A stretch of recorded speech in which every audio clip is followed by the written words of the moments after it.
Do you ever think about how big the earth actually is? I mean, we have so many beautiful places, so much green, so much culture, so much food, and that's why we're in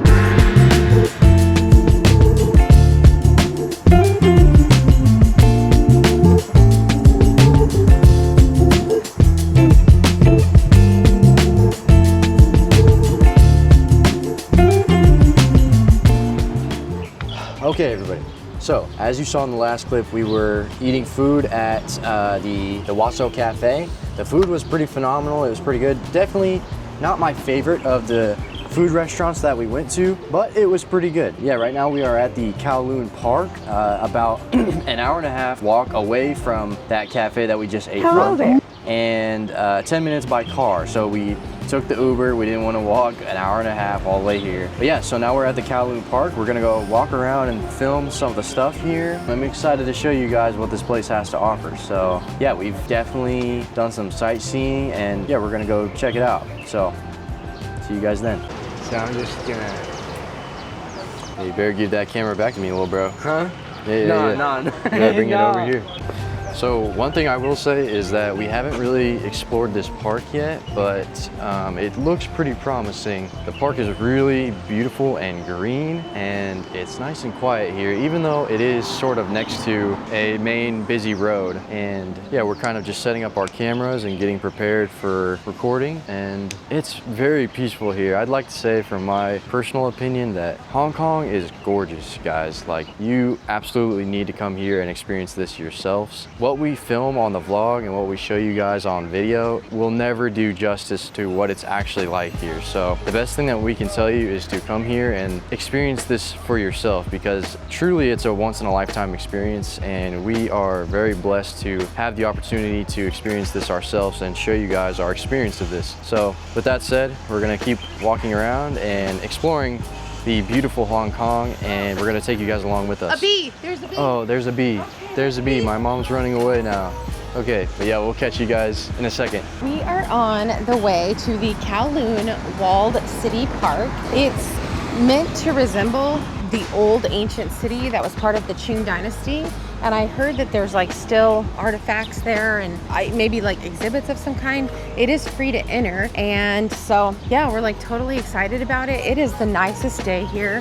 It's so beautiful outside. So beautiful. You can hear the birds chirping. Yep. So, I know I already mentioned it whenever we were in the restaurant before or outside of the restaurant, but April is absolutely the perfect time of year to go. Though it is a little bit more expensive than any other time of the year to go to one of these beautiful Asian countries, it's definitely the nicest time of the year to go, and we recommend it ourselves. yeah, it's like a cool, I don't even know what it actually is in Fahrenheit. It's 77 outside right now, and it is 9:43 in the morning. So really nice. You can hear the birds chirping, and it's like the most beautiful park that we're already in. This is also a sports park. Yeah. Whenever you enter the Kowloon Walled City Park. I can turn and show you guys. Super beautiful back there. So like you can play tennis, racquetball. They have other areas. They have just a walking path, and we see tons of people here out doing their morning exercises. So yeah, it's just a really gorgeous place. Like I said, it's totally free. Yeah, so totally free. I mean, it's really crazy the stuff that they offer for free here. Like yesterday, we showed you guys on the vlog that we went to the Avenue of Comic Stars, and that is 100% free too. I mean, just a crazy cool experience. So we're gonna cut it here and just keep walking around and finding cool things. Show you guys some of this cool park. Yeah, like, some of this. Yeah. It's too, we've noticed, because this is a very different area than where we were staying. We were staying down by, I don't know the name of it, it's called Sim Chu Swat or Sweet or something like that. Sim Chu Sweet. Okay, so It's okay. yeah, so it's a very different area than where we were staying. Like that area is more like shopping. We're not staying on the Causeway Bay side, we're staying on the Kowloon side, but it's still very like more modern. This area where we are, definitely more historic, you know? Yeah. Yeah, so Absolutely throwback to ancient. gorgeous here. Yeah, look how, okay, this is, I'm gonna I turn think around. this is the entrance. Yeah, I don't know if you guys can see that in the background there, but just absolutely stunning. That's just part of Hong Kong. Yeah. This is what these people experience every day. Full of history. Full of history and culture, and it's really cool to be here and experience this ourselves.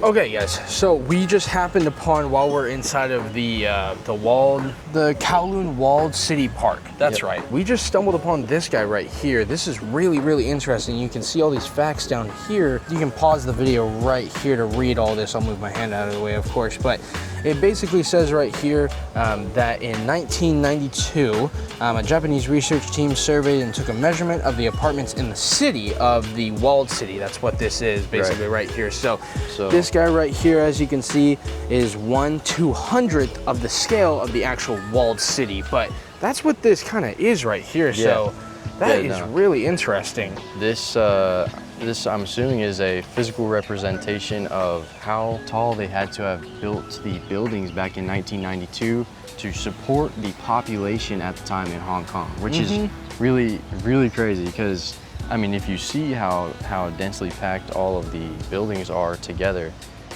you'll kind of get to grasp how tall the buildings actually had to be for them to be able to support the population. It's pretty crazy. They don't build out this way, they build up this way. I know we've kind of been talking about that for the last couple of days that we've been here, how tall some of these buildings are. You can even see in the background, I mean, that's two buildings just right here, like one right, one right here, and then the other one right over here.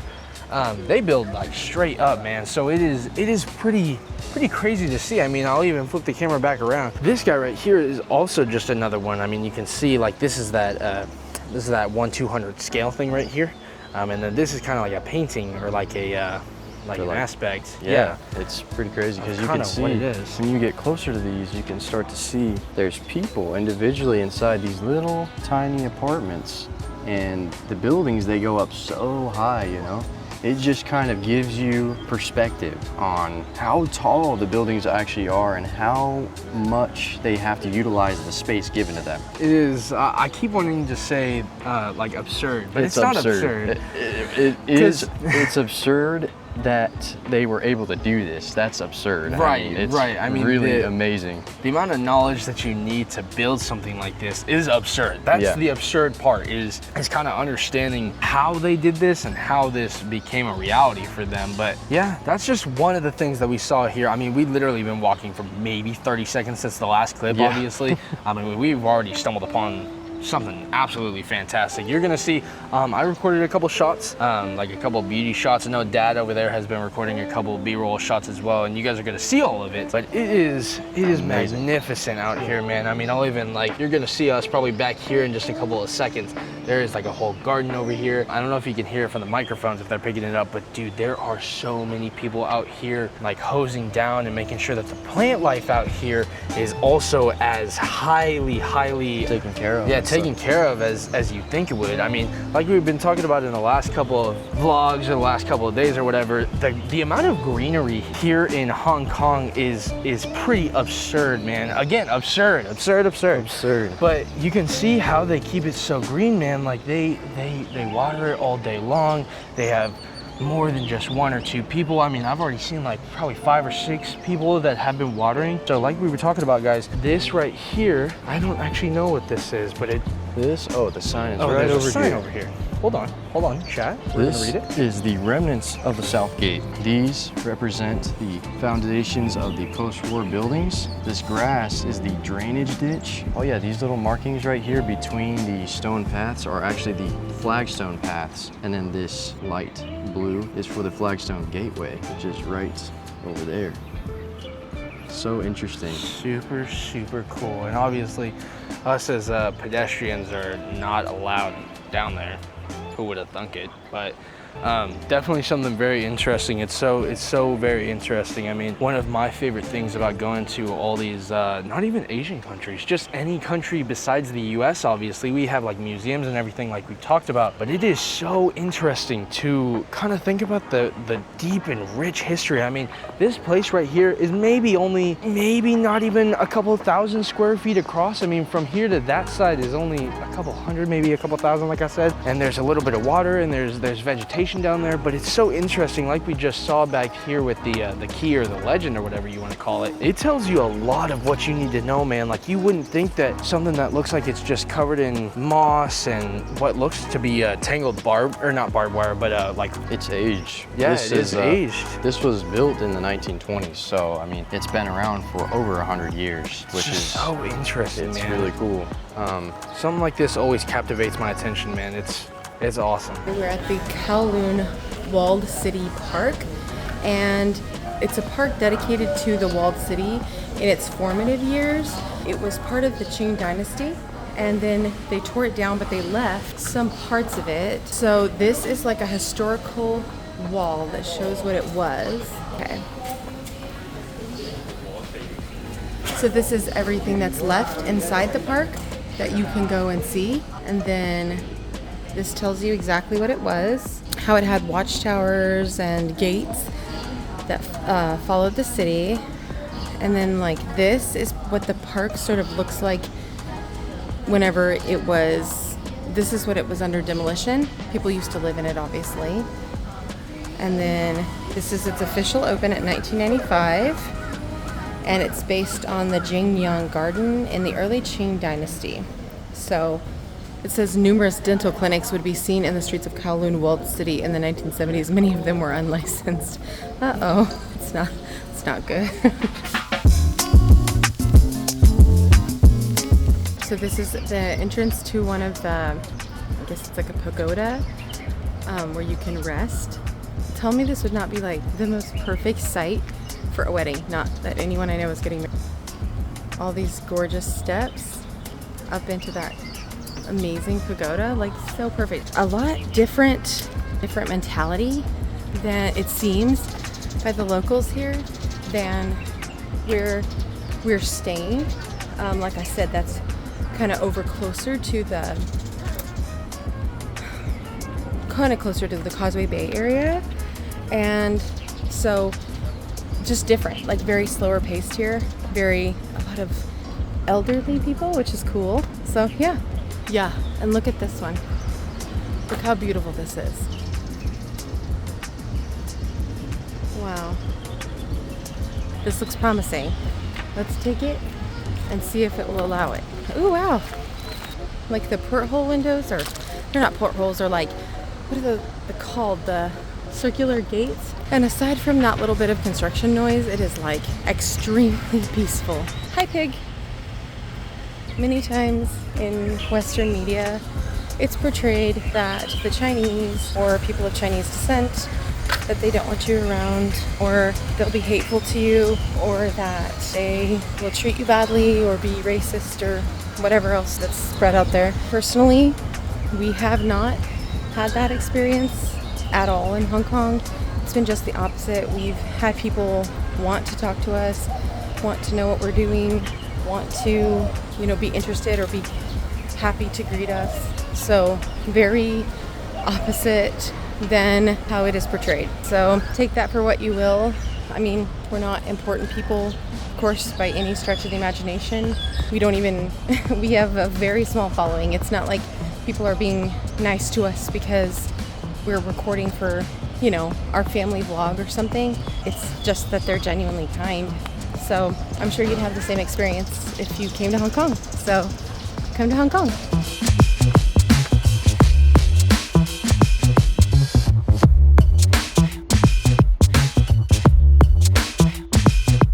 Alright guys, so we just walked into another part of the Walled City Park. Yeah, the Kowloon Walled City Park, there we go. And we just happened to stumble upon like past this little entrance right here. If you take a left, there's another entrance that gets you up here. But we found these little mini bonsai trees. I, for one, love a good bonsai tree. I mean, you can see how it kind of sprouts out to the left and then it starts growing up here, it's so beautiful. I mean, they have two of them. So they have that guy right there and they have this guy right here. Now, I'm no botanist, I'm no person who really understands like the reason that bonsais grow like this or why they have such like beautiful spirals or anything that kind of makes them into what they are, but definitely let me know if you guys really enjoy like botanist activities or anything like that, drop it down there in the comments. Tell me what your favorite kind of tree is. I'm pretty basic. I do like a good bonsai tree. I know there's hundreds of millions of different types of trees, but man, I really love these. And then I love a good cherry blossom tree. So those are out in Japan, which we're not out there yet. You guys will see us there in a couple of days, but love a good bonsai tree, man.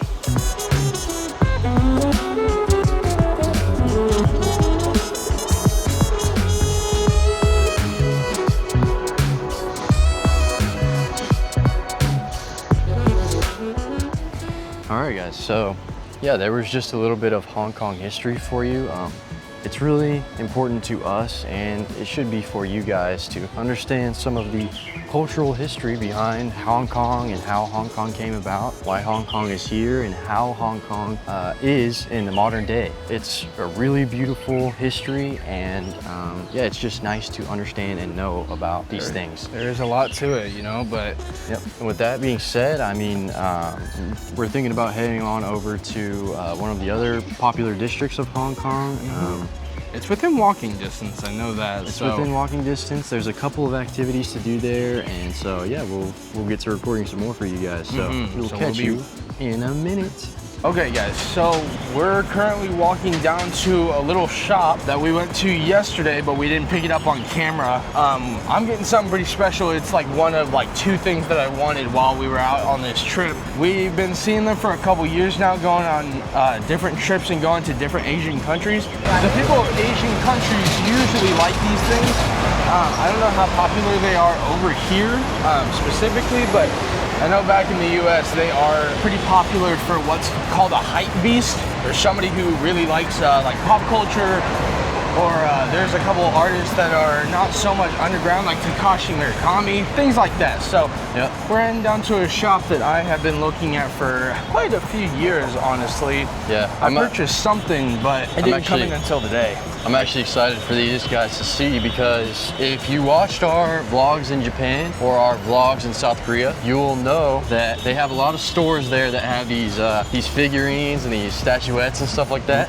And that is just a little teaser to where we're going. I won't say much more until we're actually there, but when we get there, you guys will see. It's a cool experience, and it's in Hong Kong. So it's not just in Hong Kong, but this one specifically that we have gone to is obviously here in Hong Kong. We'll go ahead and show you guys here in just a minute what I got, and then even whenever we get back to the hotel, I'll go ahead and pull these guys like out of the bag or whatever and giving us, and I'll show you specifically which ones we got. So I'm very excited for you guys to come along and see what I got. Maybe if you guys like these, maybe you have some at your own home, whatever it may be, just tell us down below. Tell me which ones in specific you have. That'd be really cool if you guys have it. Drop the comment down below. We want to know. All right, guys, we'll show you whenever we're inside the building. Yeah, that one Hello, right guys. there. We just got these. They just got them in store from Top Life.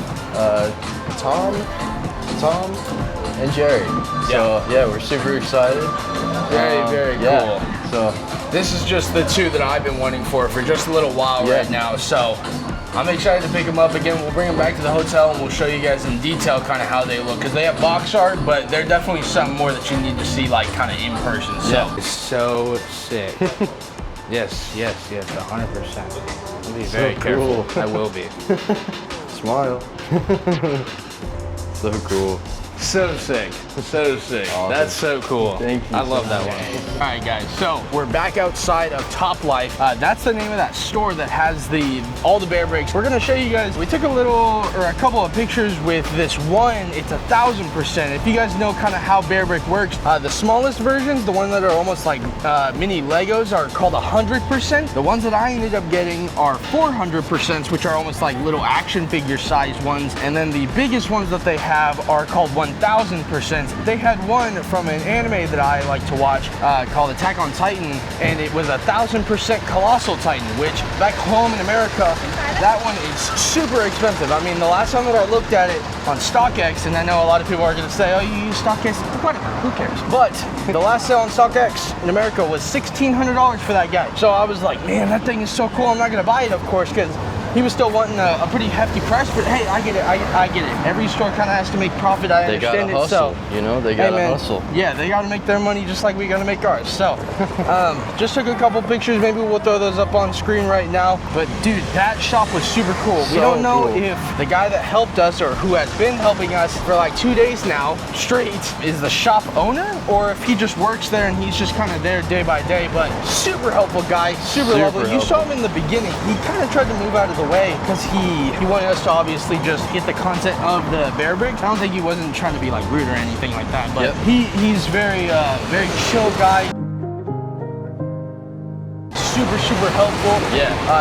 Never once like questioned us or asked us anything like why do you want these, or are you gonna resell them or anything like that, because back in America I know a lot of people like to resell these bear bricks, but I know these two personally, the Tom and Jerry figures, are gonna go to my humble abode. They're gonna go somewhere in my room, so they're not going back out. So no, yeah, that was a cool experience. The shop owner, or at least what I'm assuming is the shop owner, super respectful guy. I mean, so nice, and yeah, he tailored us to exactly what we wanted, and we ended up getting it. So I'm very excited, guys. We're about to walk back into the hotel and do the unboxing for you guys, and yeah, definitely stay tuned for that. Yeah, we'll see you back on the floor.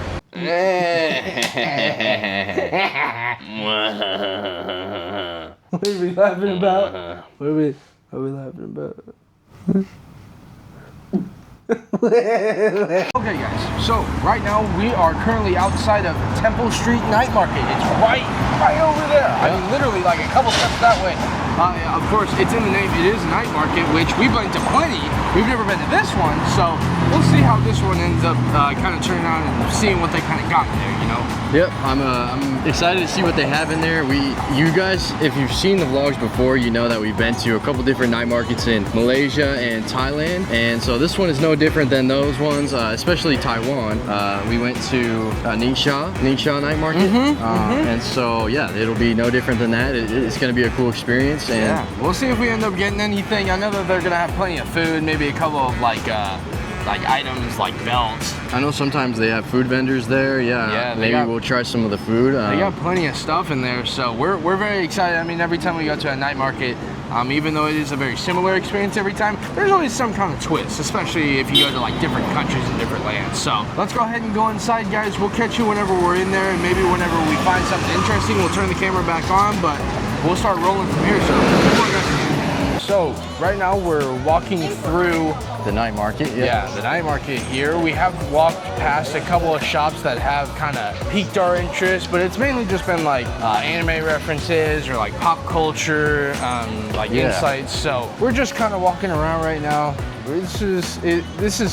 It's pretty cool, actually. Yeah, no, these are also like super cool. Yeah, everything around here is super cool. I mean, there's been a couple of shops back at the beginning that were food related, but then for the most part, I think once you pass the food like kind of area, they only do like shirts and apparel, and like there's tons of figurines. So I'm very interested as to kind of what the rest of this has. I mean, it seems like it kind of goes for like miles and miles. So I'm very excited to see what you guys are in store along with us, because I mean, first time being here for me is the same thing for you guys. So if you're watching along, definitely, if you guys have any like animes or anything like that you'd like to watch, definitely let me know. Definitely tell me, because it's super cool to know what you guys like, as well as maybe what you would end up getting here. Yeah. Maybe what you would end up looking for if you came to a night market in some kind of Asian country, you know. So just tell us down below. Yeah, some of these stalls are actually really interesting. There's like a lot of different stalls for a lot of different things, selling completely different things. So yeah, I mean, you can find almost anything in some of these night markets. Like I know from our experience from some of the other night markets, they sell all sorts of stuff. So like belts, technology, shirts, pants, anything you could think of, dream of. Yeah, I've seen about 1,000 pairs of those AirPods. You can find a lot of that stuff in these night markets. So yeah, it's kind of cool to vlog this experience. And yeah, we're just gonna keep walking around. Yeah, we'll keep you guys tuned in, of course, if we find anything super interesting. Okay, guys, so we're rechecking back in right now. We actually just went down a street. Like, literally, the streets are obviously perpendicular. Like, they go this way. We went this way. So we just found like a separate street. Of course, it is still a part of the Temple Street Night Market, like kind of showcase scene. But this one has like produce and like more apparel, like kind of down there. But this side of it is more actually like based on like food and like produce and like fresh vegetation, like we were talking about. So Dad just got some cherries. So super cool that they have these. I can see like oranges, grapes, there's grapefruits, there's cherries, there's cherry tomatoes, there's papaya over there. I mean, there's a lot going on the street right now. There's a lot going on for sure. Like down the main street, there's definitely a lot of food that we saw, and we vlogged it for you guys. And there's definitely a lot of clothing stores and different stores that have a lot to offer in their own part. But these are like some of the more niche roads that you probably wouldn't think about coming down. But this one seems to have a lot of produce, and maybe like what I'm seeing is like flowers. There's like people selling floral stuff, which is kind of cool. There's quite a bit of stuff on this road. It's kind of more niche, like you said. So sometimes you just have to go out of your way and go explore some of these roads yourself. Like, you'll never know until you try it. So yeah, no, definitely walk down every road. I mean, unless it says unless there's a sign that literally says please don't go down this road, or something that's stopping you, like police or government. Hey, walk around, man. Enjoy your time while you're on your trip. You know, go down streets, don't go down dark alleys. Don't do that. But definitely go down well-lit streets. I will say that. Exactly. But yeah, we're gonna keep walking around. We just wanted to tell you guys. I mean, like, this is super cool. I mean, you can see all these stalls right behind me. Again, all fresh produce, all fresh stuff. Everything that you kind of want is kind of down this row. As to this one behind us, I know there's shops behind us, but behind the shops is that last row that we were talking about. So we'll keep you guys inside. Yeah, we'll keep walking around and showing you guys around. Yeah, definitely. Thank you so much for watching today's video. We really appreciate all the support we've been getting on these Hong Kong videos lately, and we're gonna make more Hong Kong content for you guys. Again, thank you so much. Please consider liking and subscribing to our channel. It really helps us out, and we'll see you again soon.